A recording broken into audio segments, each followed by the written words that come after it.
All right. Good evening, everybody. Good evening. Good evening. I want to go and let's get started. And I'll call the order to December 17, 2020 City Council meeting for the City of Williamstown.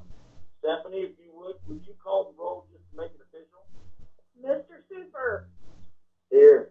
Mr. Sage, Here. Mrs. Lewis, Here. Mr. Parker, Here. Mayor Jordan, Here. and Mr. Myers. Here. Okay, great. Glad everybody made it on. Council, you've had a chance to check and view the minutes from the previous meeting. If there's not any questions, I'll accept the motion to accept. I move we accept. Second. Okay, I have a motion to accept in a second. All those in favor signify by saying aye. Aye. Those opposed, same sign. All right. New business. We're going to start with some good news. Barbara, I'll let you chime in here in a minute, but I'm holding in my hand. I was hoping to be able to show it in person, but I have a written document in my hand from the state of West Virginia and the West Virginia Department of Transportation, Alternative Transportation Grant Program. This is certified that the City of Williamstown has been awarded $100,000 and has been awarded this to go toward the sidewalk improvement phase number 3. So we were awarded that. Barbara, would you like to allude any more on that? Well, they'll be coming up and we'll be walking over to school. So this will be sidewalk that we desperately need. And I'm really excited about it. Hey, Paul. Yes, Marty, go ahead. I would suggest, based on past history of this grant program and the problems we've had, that it would be prudent for us to hire a grant administrator to administrate the grant like she's done the CARES grant with us. Is Marty, not to be name dropping, but is Miss Tiana, would she be available to be that person, or is that who you're referring to? Well, that is who I'm referring to, and I'm sure she would. We just need to give her a call. But I mean, she'll dot all the I's, cross all the T's, and make sure everything's submitted on time to investment. Okay. Barbara, You bet. and I know that I think we had, and again, I'm trying to go off of some of this off the memory, but I think that we had you and Mr. Parker were kind of working. You were trying to help him with some of that too. Is that true? Yes. Okay. So, I mean, going forward, I can't help. I'm glad we got it. I think it's wonderful for the city. I think it's a great accolade that we're able to, continue to go to phase 3 with that. And I think it's awesome. So I'm looking forward to doing it. But I'd say with COVID right now and with where we're at, we're probably, into the first of the year before anybody will be communicating with us on that. Hey, I'm sure you're right. Paul, Yes, sir. is that, am I correct, is that the 20% match program? Yes. Sir. Yes, and it is a 20%, but I wasn't sure, and I was going to ask you all because it's been some time since I've handled some of this. Do we have to do an ordinance for that, Blaine, or Marty? Do we have to do something to authenticate the 20% match? Well, Go ahead, the Marty. question on the match, are we allowed to use in-kind services? We haven't got the papers on it yet. Okay, well, I don't think we need to do anything until we have to Right. sign the application, and then we would make a motion and all that, I think. Blaine can do it. Yeah. Okay. Well, we'll talk more about this as we go through, and then once we receive the official paperwork and the documents. But during the phone call that I took from the gentleman that went through this, just to thank, and call and do the right thing, he made it very aware that yes, how we have handled it in the past, there would be not too many changes in how that was done. So the in time, yes, our in time would be helpful. Now Barbara may have something else on. No, I don't have anything else on it, but I can tell you that the problems that we had with it in the past, which was just probably the last grant, was because they had problems down there, not because of anything that happened at our place. Let's They try to make let's just try to make it as smooth as we can, and Yeah. we want to get started on it as soon as we can. So it's great news, Yeah. and I'm looking forward to working on that. Okay. The next thing on the agenda is cell tower property. Now, I'm going to defer on this to Blaine and to Marty. And Blaine, I cut you off, or we cut you off a few minutes ago. Do you have anything else to add to the sidewalk deal? No, there would not be any need for an ordinance. All you would need to do at some point is, if you're actually making a cash match for all or any part of that, it simply needs to be appropriated in the budget. Maybe it already is, or if not, you need to do a budget revision. That would be all. Yeah. Okay. If I have you down on the cell tower property, you and Marty, can you guys bring me up to speed on that? Yes. Stephanie and I got an email in September, and neither one of us jumped right on it, and that's probably my fault, but from American Tower. Now, you'll remember, of course, Paul, I realize you weren't on council or involved that time. In 2014, we entered into an agreement with American Tower. They had a lease agreement, and they wanted to be able to tie it up for a long time. And to make a long story short, we leased it to them for 49 years, ending in 2063, and they paid the city $202,500. The email was indicating that they needed an additional 300 square feet, and they indicated that they had attached a map, and maybe Stephanie got that. Well, I see maybe there was a site sketch that I just didn't open the attachment. But so I indicated to them that we would take it up at the next council meeting, and I asked Stephanie just to pass it on to whoever needed to look at it. The first thing would be is there any problem? Someone needed to eyeball the site and look at it and make sure that whatever they needed in terms of the additional 300 square feet wasn't a problem to us. I mean, I'm assuming it probably isn't, but I'm not familiar with the site. So then, if we don't have a problem with accommodating your request, then the issue would be we want to address the finances. I don't think council's likely to want to just give it to them. And I'll defer to any comments Marty wants to make, but I did say that after he's finished, so I will tell you I did take some time today. Fortunately, I had not shredded and scanned the old tower file, and I was able to go through the original lease agreement, and I have some thoughts with regard to what we might approach in terms of compensation. But that's kind of bring us up to speed, and I'll kind of defer to Marty here and then circle back. Are they just talking about adding a new AT&T to the tower? Or what are they, I don't understand what it. Here's all they said. It's just an email. It says, hey, we have one of our towers at 100 Huggins Road, and AT&T is interested in collocating. I'm not even familiar with that word. At this site, collocating at this site will need additional space of approximately 300 square feet. And would you be interested in allowing additional space? And so there wasn't much more detail provided. I'm just assuming that they're getting other,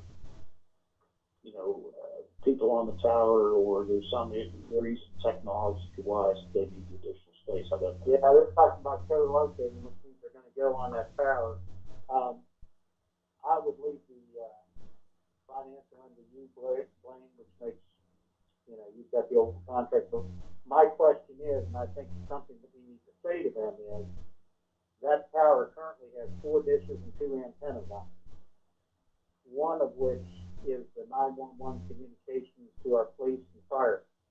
And no matter what they do, I think that they need to coordinate with the 911 center, whether it's Russ Hockenberry or Rick Woodard, but they need to coordinate with them to make sure that this new co-location would not interfere with bandwidth or the frequency, because that's the most important thing, is we don't lose emergency communications in Williamsville. Right. Certainly, that's a good issue. Yeah. In terms of another thing, do we have 300 square feet up there? Might not. Well, I guess. Well, Stephanie, do you know whether anybody's actually gone up and looked at it? I do not believe anybody has gone up to look at it. Now, I didn't know anything about it, so I haven't been up there. I'm sure I will. Well, what I had suggested was not necessarily council members, although any of them are certainly welcome, but either our public works director or our engineer or somebody just to eyeball it to make sure that there's no problem with what they want to do. Okay. It appears the drawing map that they have proposed, that they have visually taken some measurements of what space is available, and that field, the place that they have proposed AT&T Mobility proposed site, it appears that they have done that and looked at that. I myself would feel much better if Maria or Alan or someone with City Works would, take the map and we could go up and physically look at this to make sure what's going on. Well, yeah, I agree. Idea. But I think at the end of the day, the most important thing is let's not lose communication. Right. Well, Marty, I will go ahead and I wrote myself a note. I will call first thing in the morning to speak with the 911 directors. I have another reason to call them anyway, and I will bring this up to their attention and ask them if they can, work with us on this to make sure that we're okay. Because you're right, there is some northerly towers and things placed on that are very crucial to fire and the sheriff and police department Williamstown. Yeah. And I will email out the maps to everyone tomorrow so you guys can look at it. Awesome. Yeah, because I'm actually looking at a map, and if I understand this map correctly, it does appear that there is room for 12 by 25 foot area they're wanting to do. But again, maps look great when they're drawn by somebody else. One of the other things that we got to kind of keep in mind, and I'm all for putting a tower up, but we've got to, sometime we may have to have some land up there to put up a water tower. Yeah, I read it. It's going to last us forever. So, that's something we need to keep in consideration when we give all this property to tower people and anybody else. So, it's just a thought. We may have plenty of room, but someday we're going to have to bite the bullet. Jim, we could probably get one of the PSCs that has towers and to give us an idea of what, or has water tanks, to give us an idea of the footprint, how large that would be. Might be a good thing. Yeah. Okay. Well, I'm glad we got this out. I just make sure that everybody, we can get everybody thinking about it and get it out on the table so that we know it's coming. But the main thing is, we definitely are going to have to come up with some type of compensation. We don't want to give up any city land without being compensated for it. And right. And Mayor, what I did is, so the original lease, not the original lease, the one we renegotiated. As I said, it's for 49 years. And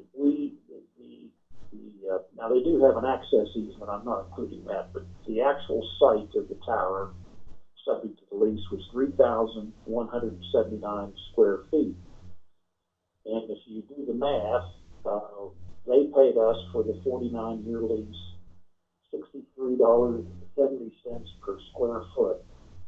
If you multiply the additional 300 square feet by that amount, you're looking at $19,110. So a think we need to be thinking in that range. Now, if I was on the other side of this negotiation, I would say, well, wait a minute. The original lease was 49 years, and we're already 6.5 years into it. So if we just attach this to the original lease, we only got 42.5 years left. Maybe we should discount that 6370, which is a reasonable argument. But even if you discounted it for the entire amount of the lease that's been already used up, you'd only be down to 16,500. So what I'd like to suggest to council is that, as a courtesy to them, I at least want to communicate that we've discussed this at the meeting. We want to review the site to make sure that the additional space that they use is not going to encumber our use of the property. We don't think it will, but we'd like to confirm that. And maybe suggest to them what kind of offer they want to make, see what they put on the table. But indicate to them that we're certainly amenable to this if there are other concerns like the not interfering with bandwidth and all of that, and the use of the site doesn't interfere with our problems. This will be a little bit of a process. If we reach a deal, it's going to be in writing, and it's going to be just an amendment, I think, to the existing lease. So they would prepare that, and I would review it, and we would have to take some time. And Hey, Blaine, ultimately, yes. do you not feel that, since we're talking about negotiations, that this is something we should not be doing in open session, and something that's probably in executive session for negotiation of contracts? Well, yeah, that's a good point. You know, if they read it in the paper, they're going to know what's going on. I understand, and that's a good point. There are a lot of variables that one could look at in terms of impacting that cost. So it's going to be a subject of negotiations, and ultimately, anything that was tendered to us, I would, of course, pass along to council, and if we needed to discuss it in executive session, we would do that, and the council would have the final say on whether or not it approved any additional lease agreement. But if we use the same benchmark, the numbers we're talking about are in the ballpark, but there may be other things that may impact that number once we do a visual inspection of the property and discuss the other issues that maybe we would want to ask for more, or if they can convince us to take less. But there would be a separate negotiation, and if we get into offers that are formal offers made, probably initially should be considered an executive session. I agree. Okay, Blaine, so let me make sure my position here. You're going to reach out to the tower folks and let them know we have been discussing this. Is that correct? Correct. I'm going to reach out to 911 and our city folks and get someone to visit the site and double check to see what the impact for 911 is. Correct? Well, I think both the impact for 911, I mean, there are obviously some technical issues that certainly I wouldn't be familiar with. And then secondary to that, just the actual use of the additional 300 square feet, if that doesn't impair the city's long-term use of the property. I'm assuming that 300, man, I didn't look at the map, but I'm assuming that's contiguous to the existing lease site. And so I think just having somebody having eyeballs on it, like you say, it looks good on paper, but until you actually see how it's going to look on the landscape, we certainly ought to do our due diligence in that regard. Okay. Any other questions from council on that? Okay. Hearing none, we'll move on. Okay, now I'm down to Mr. Sage. Yeah. We had a planning commission vote that we needed to have, that we need to back up and check. Can you handle that for me?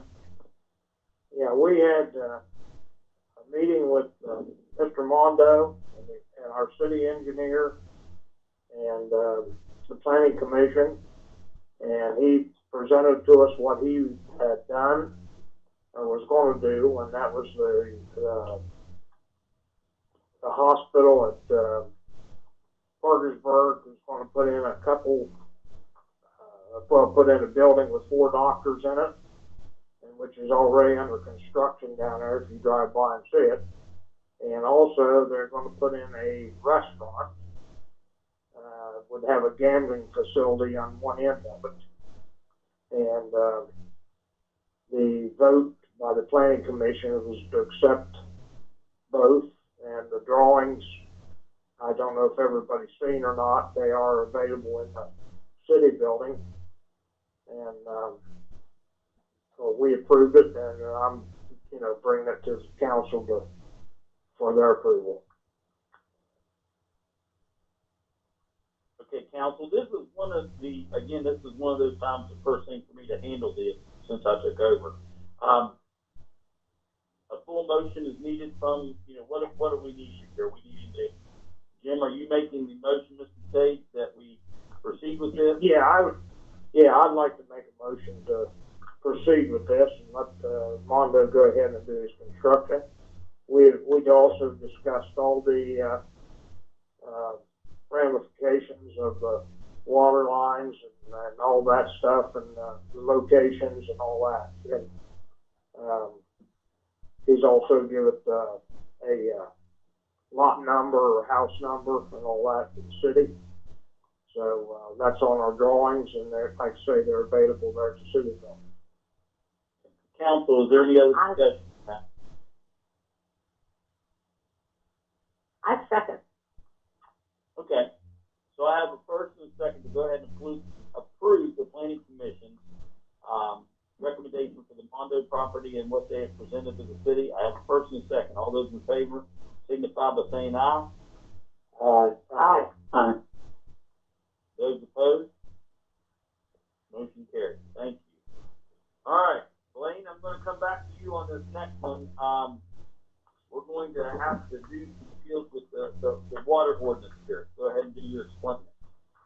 Okay, well, as council requested, I've prepared an ordinance that increases the water rates by 3%. So that 3%'s already been factored in. So on page 2 of the ordinance, those are the rates for the various meter sizes and usage and all of that. There was a slight increase in the tap fee, and the disconnect fees and leak adjustments and all those are unchanged from the prior ordinance. What I need to touch bases with council on are the hoops we've got to jump through to get this done. This would be the first reading if it's adopted. The second reading would be at your next meeting on December 1st. The statute under which we're operating has been amended since we last did this, and it requires another layer of communication to customers. As you all recall, we're required to publish a legal notice and have a public hearing at the second reading. We also, however, that we didn't used to have to do this, we also have to send a written notice to every customer.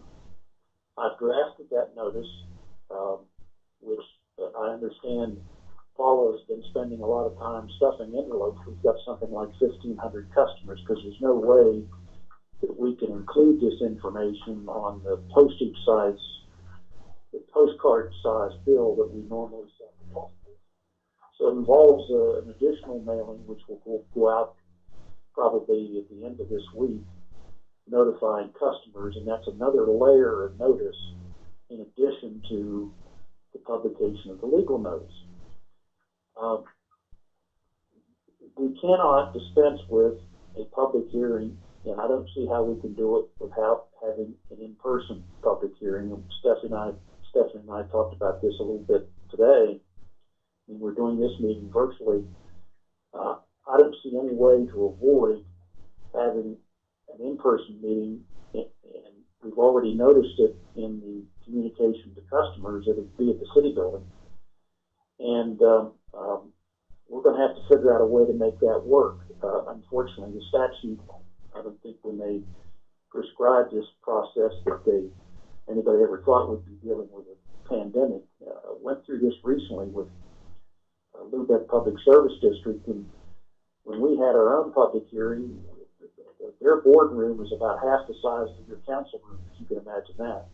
So the city of Parkersburg was kind enough to let us use their council chambers for a public hearing, so everybody spread out, and then we only had 3 people show up. And then when the county commission, when it considered the rate increase, noticed a public hearing, and we actually had it outdoors at Bicentennial Park under the pavilion there down by the courthouse. So that all worked. We got it done, but the problem with changing the location is that it would require redoing the notice to customers, and as I understand, Paula has already done a lot of work getting those ready for mailing. And my suggestion would be, I'm sorry, tell me a question or. Yeah, I do have a question. That notice that we're putting out, does it list the date and time that we're going to have that public hearing? Yes. Now, obviously that could, Yeah, it might change. well, if it changes, we can do that because it hasn't gone out yet. And the legal notice won't be published till next Monday. If it changes, the only thing is just simply logistics, which the notice is just a 1 paragraph. That's pretty simple. We could change where the location is. The logistical issue is, as I understand, Paula has gotten ahead of the game a little bit, and she's already prepared envelopes, and I think what Stephanie described as stuffing some of those. Now, if they haven't been sealed, we could remove what we have, reprint a new notice, duplicate it, and still do a mailing if you choose to have the meeting somewhere else, and I can revise the legal notice because that hasn't gone to the newspaper yet. Do we blame? I'm sorry, Paula does have all of them stuffed and sealed. She just does not have them addressed yet, but I do know the labels have been printed. So, I guess, I don't know. Go ahead. Well, I guess my question is I knew they were working on this and saw all this work going on, and we knew we were having to send those out. So, Stephanie, what date was used for the public hearing? December the 1st, our last meeting of the year.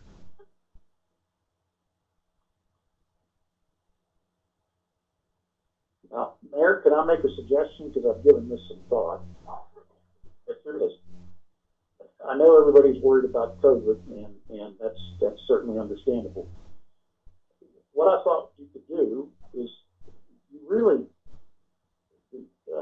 I think you need someone there to conduct the meeting. That's probably best you, because you do a good job with, after handling the cat ordinance, you're the top of the list.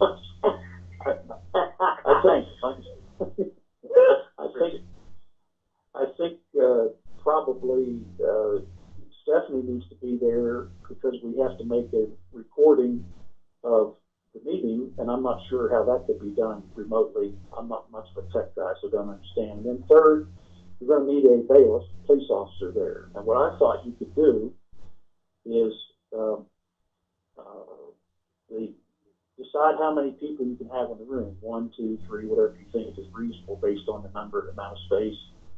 And your police officer is going to have to just limit people going inside. People, if there's, let's say, 10 people show up and want to speak on the ordinance, then I think the police officer lets 3 people in, and the other council members, the rest of us, can participate telephonically. That certainly constitutes a quorum. Let people speak, and then when they're concluded, ask them to leave so that another person can come in. And the inconvenience, of course, is that some folks got to stand outside for a little while in 45-degree temperatures or whatever it is. But you certainly don't want to just open it up and have everybody sitting beside each other. You may not have anybody show up, but there's no way of knowing until you actually have it. So that was my thought: is if we stick with the location, just approach it that way. Maybe you call your meeting to order make sure you have a quorum, and I'd do your public hearing the first thing. Get that out of the way, and then you could do the rest of your agenda, in a virtual setting, similar to what we're doing now. But I don't see any way to avoid people having the opportunity to show up in person and say their piece. Okay. You know what?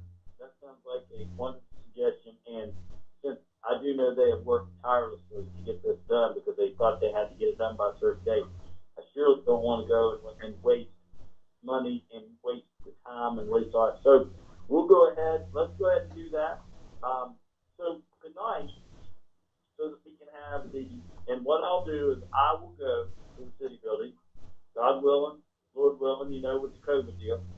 We will go and Stephanie and I can do that, and we will do exactly how you said, to have the public hearing, allowing the council members to stay virtually.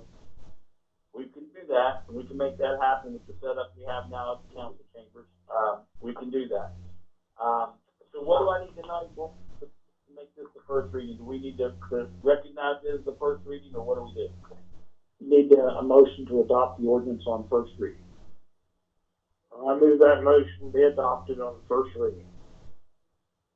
Since I'm the one who proposed this increase, I better be the one to. I'll second it. All right, I have a motion and second to accept the ordinance on its first reading. All those in favor signify by saying aye. Aye. Aye. Those opposed. Motion And Mayor, before we leave that, and I hate to take up so much, it's never a good sign when lawyers are talking this much in a meeting. Since I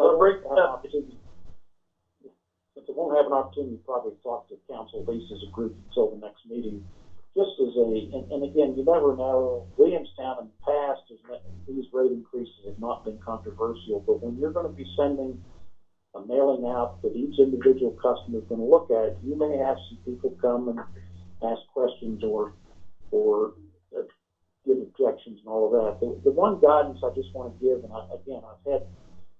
we've had some rocky experiences with Lubec when they've had one of their big projects a few years ago, and they had a lot of pushback from some people, although it was a little misleading because they do have 4,800 customers. So when you have 10 or 20 people, it's not that big a percentage.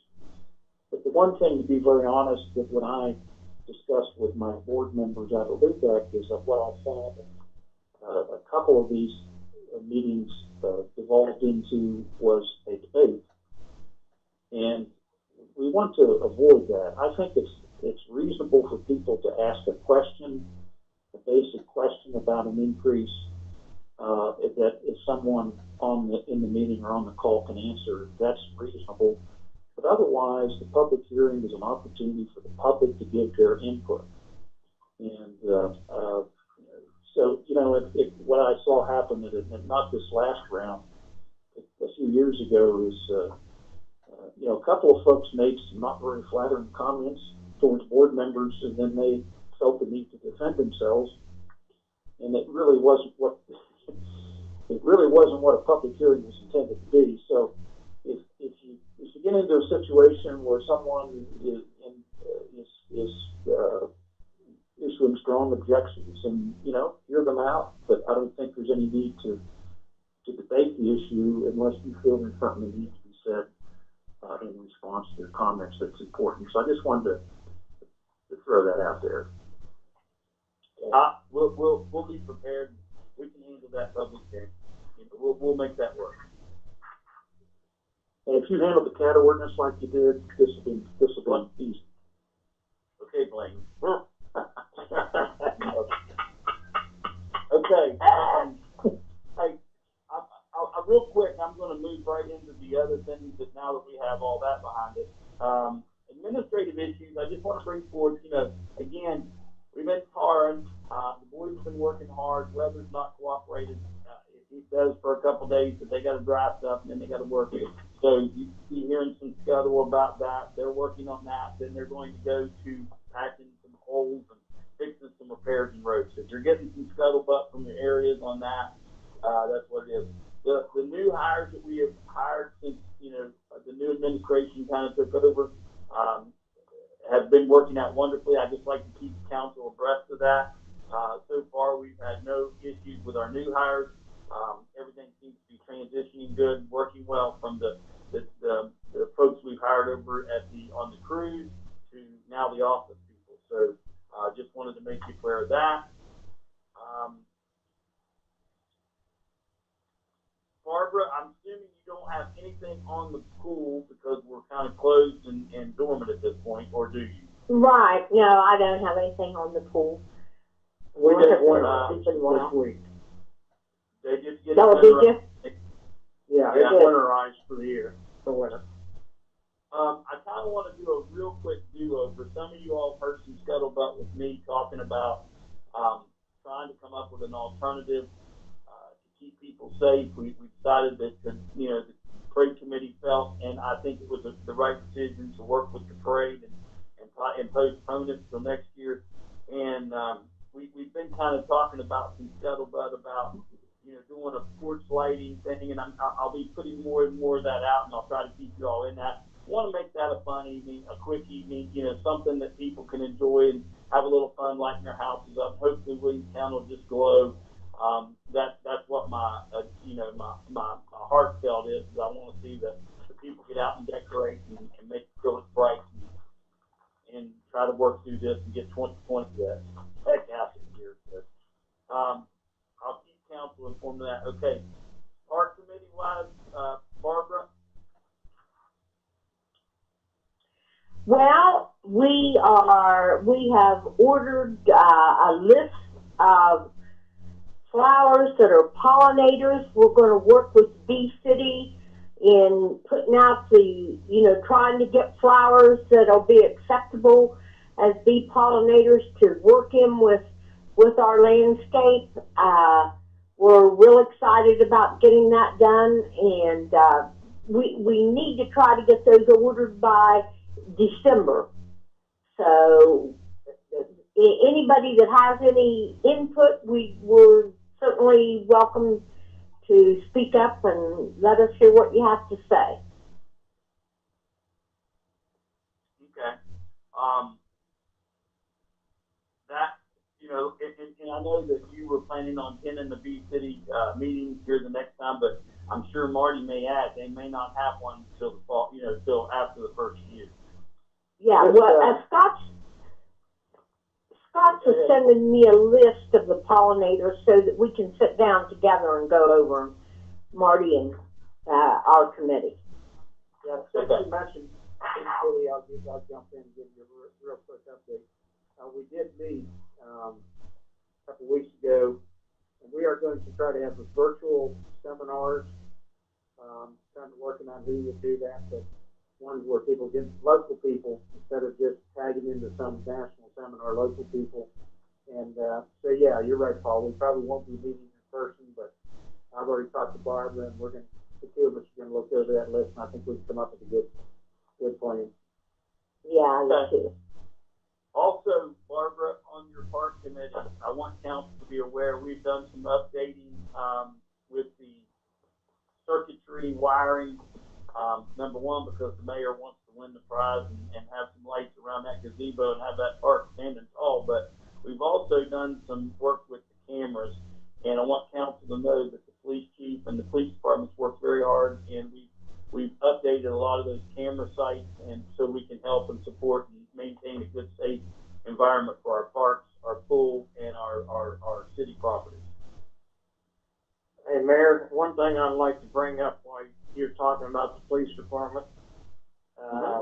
At our planning meeting the other night, Mondo complimented our police department for actually patrolling his area down there. He's had some thievery.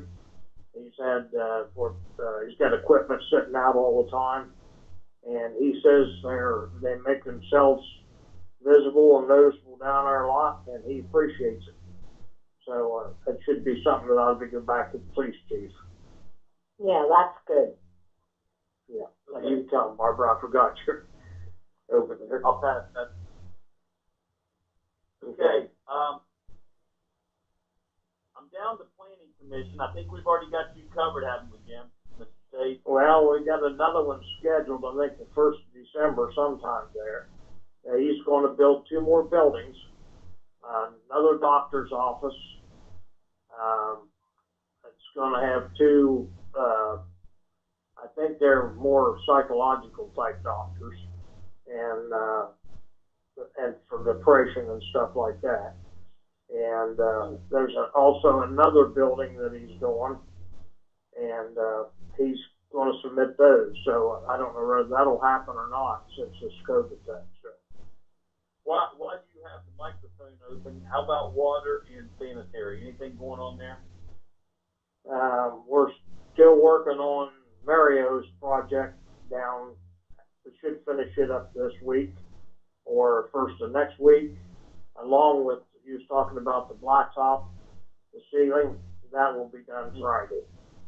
We should be done. We'll be out of material.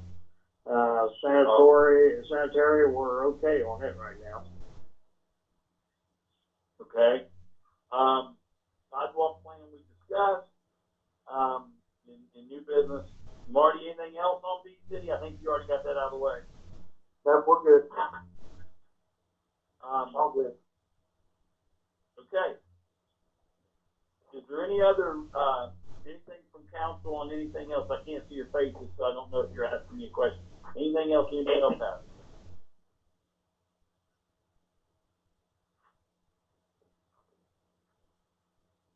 All right.